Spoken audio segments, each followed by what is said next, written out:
Bienvenue sur Cup World, la chaîne où le football se vit à l'échelle mondiale, où chaque histoire compte et où chaque performance est analysée au-delà des frontières.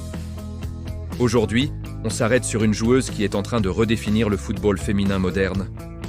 Une joueuse dont le nom circule désormais parmi les références mondiales. Melchi du Mornay. En 2025, elle a atteint un nouveau sommet. Reconnaissance internationale, performance constante et un vote massif du public mondial qui, elle, a placé au-dessus de certaines des plus grandes stars du football féminin.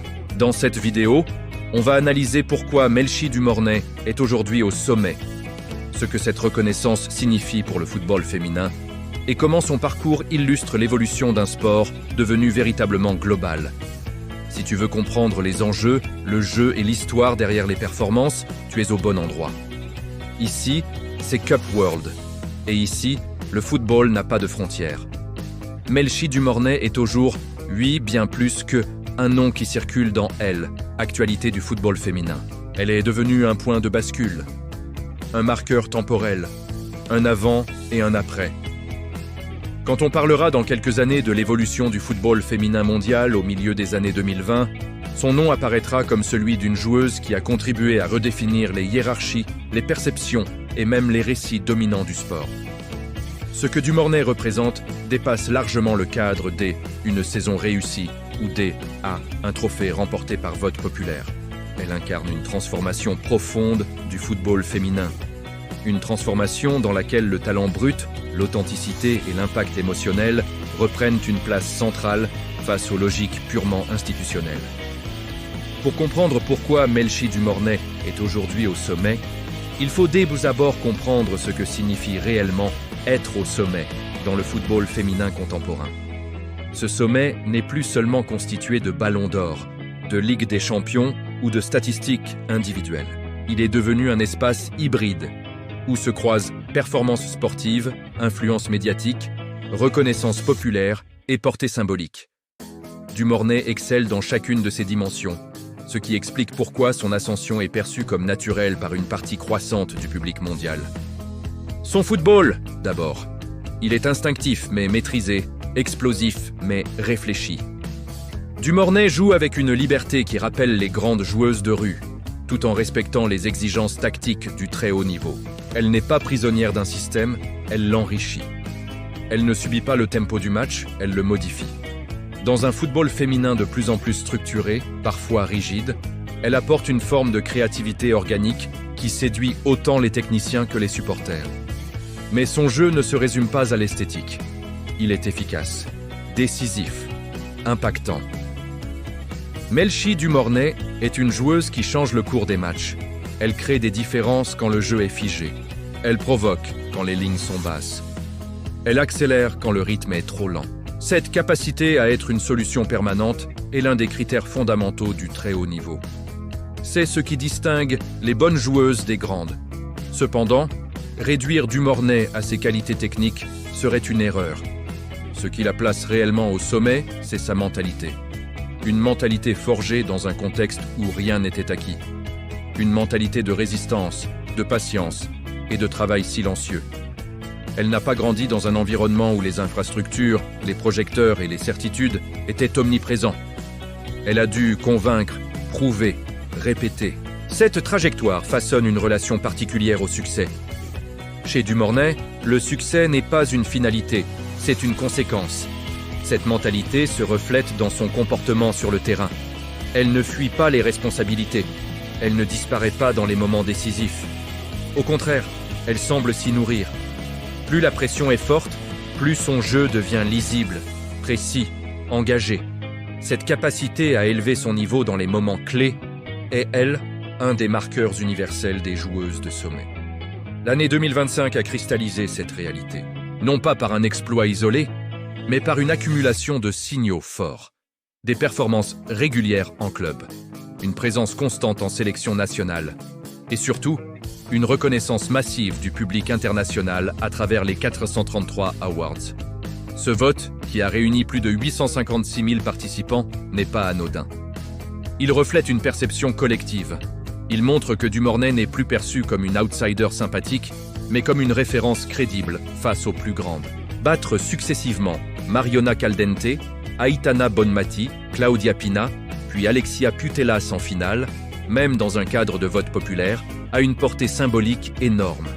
Cela signifie que le public a comparé, évalué et choisi. Et ce choix raconte quelque chose de fondamental. Le football féminin est plus uniquement dominé par les récits européens traditionnels. Il est en train de s'ouvrir à d'autres histoires, d'autres parcours, d'autres identités. La victoire face à Putellas est particulièrement révélatrice. Alexia Putellas est une légende, une icône, une joueuse qui a marqué une époque. La battre dans un vote mondial ne signifie pas l'effacer. Cela signifie que le présent est en train de dialoguer avec le passé et que le public reconnaît la dynamique actuelle. Du Mornay représente ce présent en mouvement. Il est important de souligner le rôle de la diaspora haïtienne dans cette reconnaissance. Oui, elle a mobilisé. Oui, elle a soutenu. Mais cette mobilisation n'aurait pas suffi sans une crédibilité sportive réelle. Le public neutre ne se laisse pas convaincre uniquement par l'émotion. Il vote aussi avec ses yeux, avec sa compréhension du jeu. Du Mornay a convaincu parce qu'elle est convaincante. Au-delà du football, Melchi Du Mornay est devenue une figure culturelle. Elle représente une Haïti différente de celle qui domine souvent les récits médiatiques. Une Haïti de talent, de discipline, de rayonnement international. Dans un monde où l'image compte autant que la performance, cette dimension est essentielle. Elle transforme Du Mornay en ambassadrice involontaire mais puissante. Cette dimension symbolique a un impact réel. Elle influence les jeunes générations. Elle modifie les perceptions des recruteurs, des médias, des institutions. Elle élargit le champ des possibles pour des joueuses issues de régions longtemps marginalisées dans le football féminin. En ce sens, Du Mornay ne profite pas seulement du système, elle le transforme. Être au sommet implique aussi une exposition accrue. Les attentes augmentent, les critiques se multiplient. Chaque performance est disséquée, chaque baisse de régime est amplifiée. C'est le prix de la reconnaissance. Jusqu'ici, Du Mornay gère cette pression avec une maturité remarquable. Elle reste centrée sur le jeu. Elle évite les polémiques. Elle avance. Mais le sommet est un espace instable. Y rester est souvent plus difficile que d'y arriver. Le défi de Du Mornay, désormais, est celui de la continuité. Continuer à progresser. Continuer à surprendre. Continuer à se renouveler. Le football féminin évolue rapidement et la concurrence est féroce. Mais tout indique qu'elle possède les ressources mentales et techniques pour adapter à ces exigences. Ce qui distingue les très grandes carrières, ce n'est pas seulement la durée, mais l'influence. Et l'influence de Du Mornay est déjà palpable. Elle influence le jeu, elle influence les récits, elle influence les rêves, elle influence les débats. Peu de joueuses peuvent se prévaloir d'un tel impact à ce stade de leur carrière.